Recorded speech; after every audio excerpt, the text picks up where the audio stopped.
ഗിൽബോവ പർവ്വതത്തിന്റെ അടിവാരത്തെത്തിയപ്പോൾ അമ്മാനാബ് കുതിരപ്പുറത്തു നിന്നിറങ്ങി ഒരു വലിയ മലച്ചുവട്ടിലിരുന്നു. വൈകുന്നേരമായപ്പോൾ വലിയ ശബ്ദത്തിൽ പെരുമ്പാറ ശബ്ദം കേട്ട് അവർ ഞെട്ടി.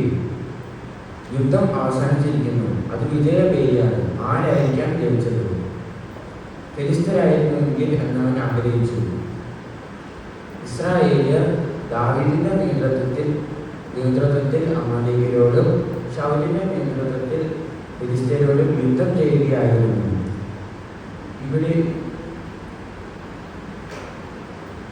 ഇവിടെയും ഇസ്രായേലിൽ ജയിച്ചിരിക്കാം എന്നവൻ കരുതി. വെളിച്ചം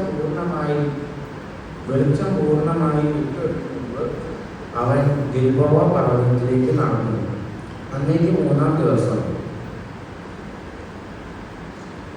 അമാലേക്യരെ തോൽപ്പിച്ച ശേഷം ദാവീദ് പാളയത്തിൽ വിശ്രമിക്കുകയാണ്.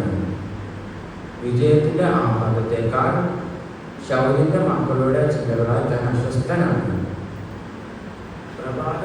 പ്രഭാത ഭക്ഷണം കഴിഞ്ഞ് താൻ പാളയത്തിൽ ഉലാത്തുകയായിരുന്നു. അപ്പോഴാണ് കീറിയ വസ്ത്രവുമായി തലയിൽ നിറയെ കോഴിയുമായി ഒരാൾ അങ്ങോട്ട് ഓടിയെത്തിയത്. അവൻ രാജാവിനെ വണങ്ങി. ഞാൻ അമ്മാനാബ്, ഇസ്രായേൽ പാളയത്തിൽ നിന്നാണ് വരുന്നത്. ദാവീദ് പരിഭ്രമത്തിലായിരുന്നു. ശൗലിനും മക്കൾക്കും എന്തു പറ്റി? ദാവീദ് ചോദിച്ചു. ഞാൻ ഒരു അമാലേക്യനാണ്. താങ്കൾക്ക് ഞാനൊരു ശത്രുവാണെന്ന് എനിക്കറിയാം. എന്നാൽ ഞാനിപ്പോൾ അറിയിക്കുന്ന വാർത്ത താങ്കളെ സന്തോഷിപ്പിക്കും എന്നെനിക്ക് ഉറപ്പുണ്ട്. ശൗലും യോനാഥാനും കൊല്ലപ്പെട്ടു. അവൻ വിടർന്ന മുഖത്തോടെ പറഞ്ഞു നിർത്തി. അമാലേക്യനായ നീ ഇത് എങ്ങനെ അറിഞ്ഞു? ദാവീദിന്റെ ചോദ്യത്തിലെ കാർക്കശ്യം അവൻ തിരിച്ചറിഞ്ഞില്ല. അവൻ സന്തോഷത്തോടെ മറുപടി പറഞ്ഞു. ഞാൻ ഗിൽബോവ പർവ്വതത്തിന്റെ താഴ്വരയിലൂടെ നടന്നു പോവുകയായിരുന്നു. അപ്പോൾ ആരോ ഒരാൾ കുന്തത്തിൽ ചാരി നിൽക്കുന്നത് കണ്ടു. ഞാൻ അടുത്ത് നിന്ന് നോക്കിയപ്പോൾ ശൗൽ രാജാവാണെന്ന് മനസ്സിലായി. ഞാൻ ഓടി അടുത്ത് നിന്നു. അപ്പം താൻ വളരെ ക്ഷീണിതനായിരുന്നു. മലമുകളിൽ നിന്നും ശത്രു സൈന്യം അവനോട് അടുക്കുന്നുണ്ടായിരുന്നു.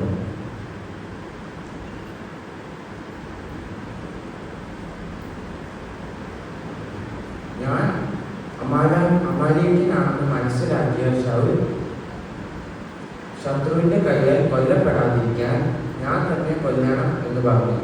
അവൻ ചാരി നിന്നിരുന്ന കുന്തമെടുത്ത് ഞാൻ അവനെ കൊന്നു. അവന്റെ കിരീടവും ഭുജഘടകവും ഞാൻ കൊണ്ടുവന്നിട്ടുണ്ട്. കോപം കൊണ്ട് ദാവീദ് രാജാവിന്റെ മുഖം ചുവന്നു, ചുണ്ടുകൾ വിറച്ചു. മുഷ്ടി ചുരുട്ടി തൂണിലിടിച്ചുകൊണ്ട് അവൻ അമാനാബിന്റെ നേരെ അലറി. അവൻ എന്റെ ശത്രു എന്ന് നിന്നോട് ആര് പറഞ്ഞു?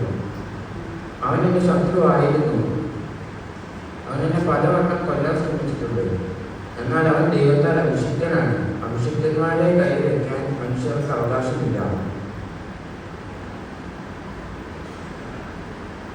അവനോട് പ്രതികാരം ചെയ്യുന്നത് യഹോവയാണ്. അവൻ രണ്ടു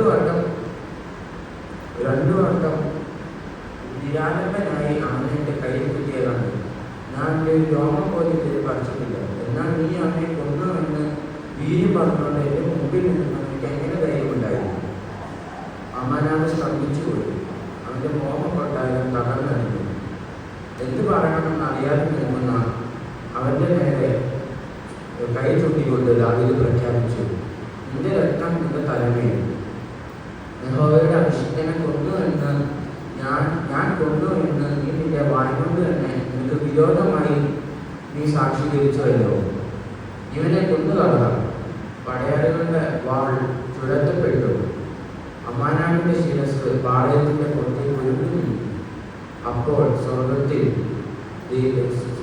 ദൈവം പ്രഖ്യാപിച്ചു,